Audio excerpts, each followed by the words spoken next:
Hi, once again, this is JasonRobertLeClair, and today we're going to be talking about a different concept that I use when I'm teaching art. It's called Artodynamics, and basically it's really streamlining what we do as art educators. So we're back on my website just like we've been for a few times, but what I've done is I'm starting us out with a couple of definitions. I try to do that a lot with my classes so that they understand that what we're doing is really very academic, and it's about understanding and learning skills that are applicable to all of the subjects, particularly the core subjects. So we're going to start with the definition for art: expression or application of human creative skill and imagination, typically in visual forms such as painting, sculpture, producing works to be appreciated primarily for their beauty or emotional power.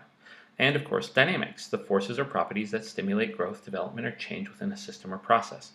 So that's where I came up with artodynamics. I was thinking aerodynamics, making sure that things are streamlined and able to function and flow properly. But it occurred to me that art really works within, around, through all of the different core subjects because of what the basic things that we teach are. The four C's rather, are just implicit in the arts. And we all know that. As people that are even at this conference thinking about arts integration and STEAM education, you all either have an interest in or something sparked you to be here to think that arts have a larger part into the core curriculum than is necessarily always seen. So artodynamics is where I come up with this. The forces or property of learning that stimulate intellectual and cultural growth through the process of expression and application of human creative skill in order to form a deeper understanding of the human condition. Our culture is defined by the art that we make and we view and how we deal with it.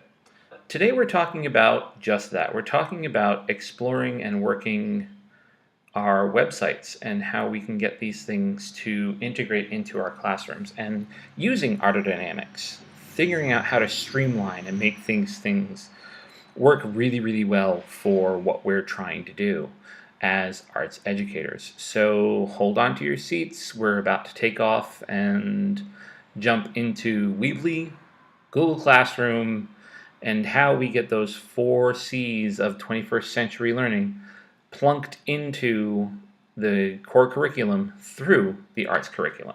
So let's get started with Weebly, which is where arts-core comes from. That's where we start everything up. And I was introduced to this site through actually a PD on blended learning and flipped classrooms and that sort of thing, before my school started using Google Classroom and this sort of thing. So I started designing my website based on this, and I also did it for a grad course. I really streamlined it when I was doing that. Oh, there's my favorite word, streamlining. So what I'm going to do is I'm going to log in.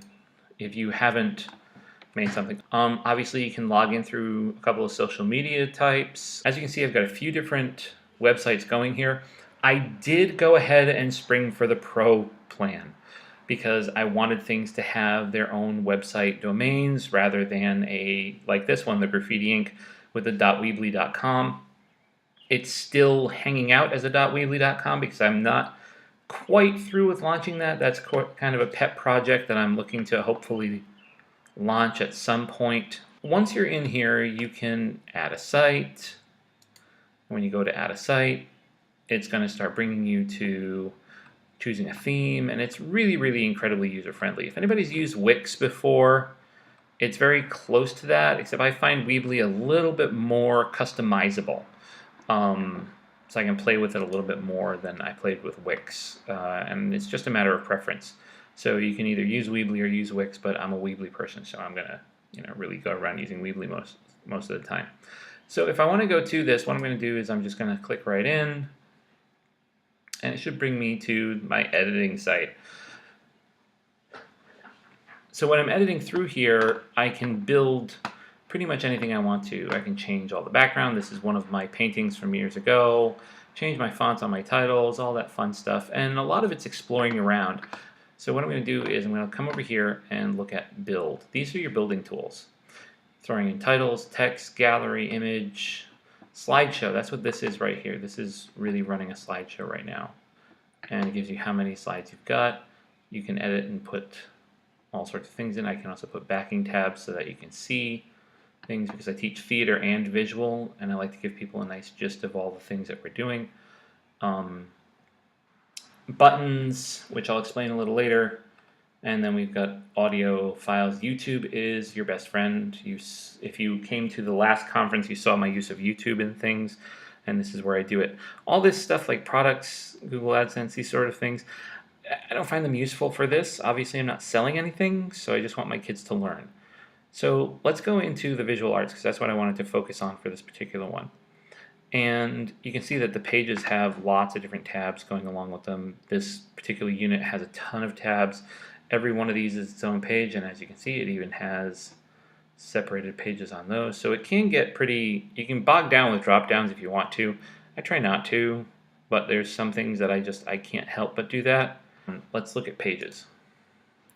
This lets you arrange, just like an outline format, where your page is at, where they hit. You can see art theories here, risky business, risk on the street. So this is the risk unit. And it's really self-explanatory. It comes right down to where it's installed and where it fits in that outline. So let's look at art theory. Let's look at artistic risk, uncovering risk, and I use a UBD format whenever I'm doing stuff like this. This particular unit has a bridge activity at the end of each thing, and that has its own little button. That button leads to, let's see where the link is. I'll link on the discussion because that's the bridge project.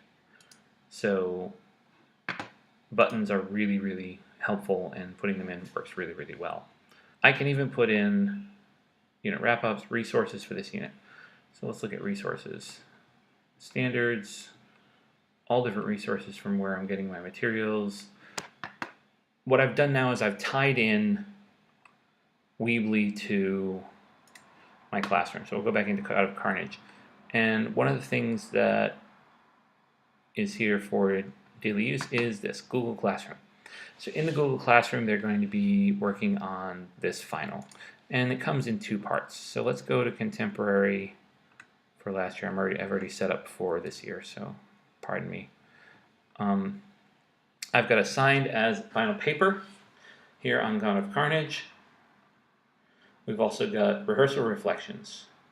And obviously, I ended up collecting in class. We didn't get a lot of those done online. But the rehearsal reflections were a piece of the journaling that they were doing. And you can set Google Classroom. It's really kind of cool. You can set it to, if you create a question, students can reply to each other. Students can edit their answer. You've got lots of different fun things to do on here. And it's totally free. Setting up a Google Classroom is really, really easy. And to get your kids to participate in this, all you have to do is give them this class code, which you can also email to them. You can reset it if you want to put it as a different class. And this view is just for you. This is not the student view. But you can put in different teachers up here, your About section. You can put any little details you need to put. I find that Google Classroom is a really, really useful tool, particularly when I combine it with my website. And I have the two of them very attached. Frequently, when we're in a Google Classroom, I will direct the students to my website for certain information. And people include me on their classes as well, so math, 6th grade, that sort of thing, because I was doing some units with them. I'm trying to look. Sophomore. Oh, I think I archived the class. Excuse me for a moment. Archived classes, here it is. Color theory. So you get to keep all your classes too. In working with this for final project, here's a perfect example. Their final project, they have to go to the Research Master Study at Arts Decor. They really have to look that up and connect the two sites, and here we go. So this is the student view of the site that I was showing you. Again, UBD format, understanding by design. Who is your favorite postmodern contemporary artist? How does his or her work speak to you? And so on and so forth. Really trying to get them to understand thinking outside the box. How does this pertain to the topic at hand? Why you're actually, hopefully, pressed the button and wanted to do this particular breakout session, think about some of these problems that I'm asking these students to do. I'm asking them in particular on this one to communicate with a piece, communicate through their art, to think about how communication works and how these things, don't only go between human and human, but that art is a conduit for communication. And we need to see it as that and work with it as that. So the perfect example of that is the space unit, looking at spatial relations and looking at installation artwork. In the final project, they team up in teams of 4 or 5. And so the collaboration is thrown in there right there. And visual arts is very difficult to collaborate because most of the time we look at visual arts and visual art is so introverted and introspective and single person that we forget that many, many works of art can be done as collaborative pieces, such as these are some of the installations that the kids did 2 years ago that are just absolutely stunning. They had about 6 weeks to do it. That's actually a headlight. And they were given the task of come up with a concept, work with mind maps, work with brainstorming, figure it out, and get to an end point. With theater, collaboration is implicit. It's a collaborative art form. There's no way around that. When you're working with tech theater, it's a little bit different. Tech design and build, there's my syllabus. That ends up being more singular in part, but you end up doing collaborative work all the time. So those are the two main things. Critical thinking. How on earth do we do critical thinking here? Well, let's go back to this again. Artistic risk unit. Redefining the box. Forget thinking outside the box, build a new box. That's constantly what I'm telling them. Outside the box, really thinking about why we make art. What is the point of making art? And showing them artists that they may not have heard of, such as Kai-Gong Huang, who does a lot of work with explosive art, and creating their presentations, putting things online, trying to get that together, so we hit the third C with this. Now the fourth C is implicit in this medium in general. It's creativity. Everything that we do is creativity. And of course I give them pop culture examples. The Beast pencil from Beauty and the Beast.